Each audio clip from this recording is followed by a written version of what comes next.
I have a different opinion. And as I read this story, let me take you where I go with it. One of the Pharisees asked Jesus to eat with him, and he went into the Pharisee's house and took his place at the table. And a woman in the city who was a sinner, having learned that he was eating in the Pharisee's house. Now, having learned that he was eating in the Pharisee's house, I don't think that there were posters on the signpost that said, Jesus making an appearance at the Pharisee's house. I don't think there was a town crier saying, Jesus getting dinner at the Pharisee's house. I don't think that's true. This is a woman. This is an in-the-town sinner woman. Let me tell you about in-the-town sinner women. An in-the-town sinner woman. This is a woman who is a hair-loosed-in-public woman. An in-the-town sinner woman. This is a woman of the streets. This is a woman from the other side of the tracks. You got it? This woman has learned that Jesus is having dinner at the Pharisee's house. Now, how do you think she learned about Jesus having dinner at the Pharisee's house?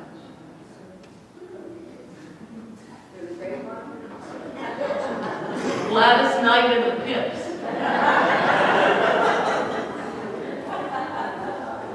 She's an in-the-town sinner woman. She's a woman of the streets. She's a woman who may not know the Pharisee. She might know somebody else at the dinner party. She might know one of the servants of the Pharisee. Certainly isn't going to show her face in any synagogue that that Pharisee is part of. Wouldn't be welcome there, would she? Contracted, maybe? Contracted maybe to come to this dinner? Contracted maybe to come to this dinner and embarrass Jesus? Or put Jesus to some kind of test? Everything at this dinner party is different. All of the rules of hospitality are not being followed at this dinner party. This strange woman, now, hello, you have a guest for dinner, okay? You have somebody you bring over to the house for dinner, somebody that you care about, somebody that you respect, and a hooker walks through the door and immediately assaults them. Now tell me, what would your reaction be? You're the host.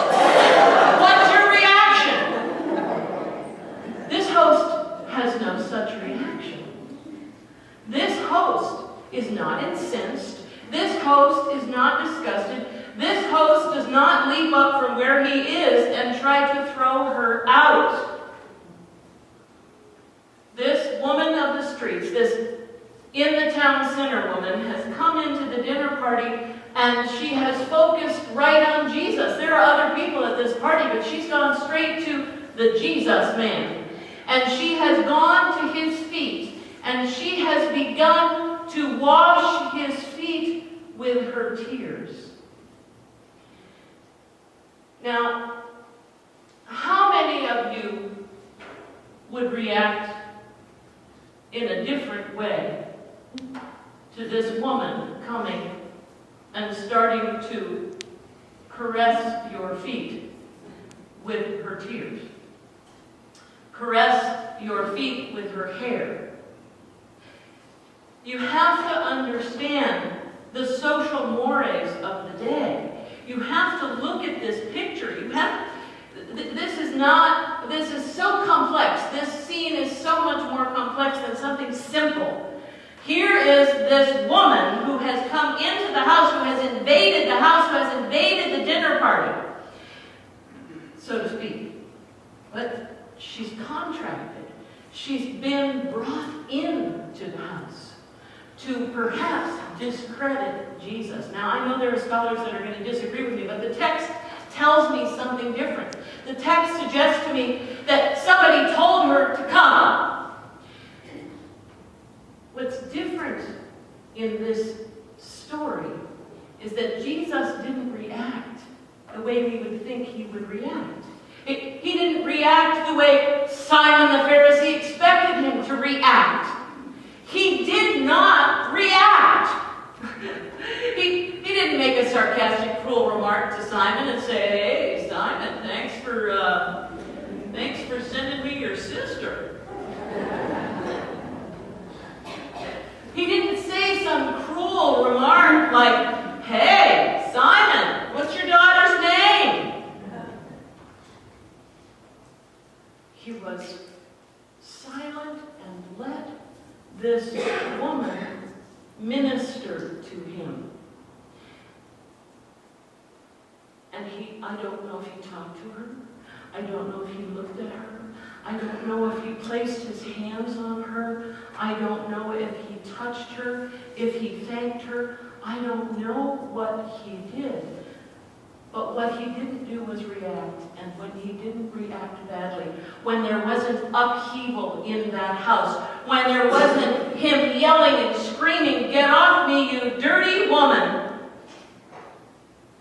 then she cried. And her tears were genuine tears because she was not insulted. She was not treated with disdain.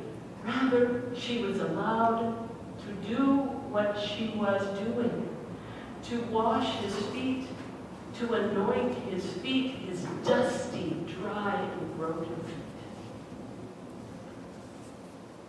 And Simon the Pharisee is appalled that Jesus is not reacting. He's not appalled at the woman's behavior. He knows exactly what she's doing because he contracted her to do it, or somebody in his house did. He's appalled at Jesus' behavior. He's appalled that Jesus is not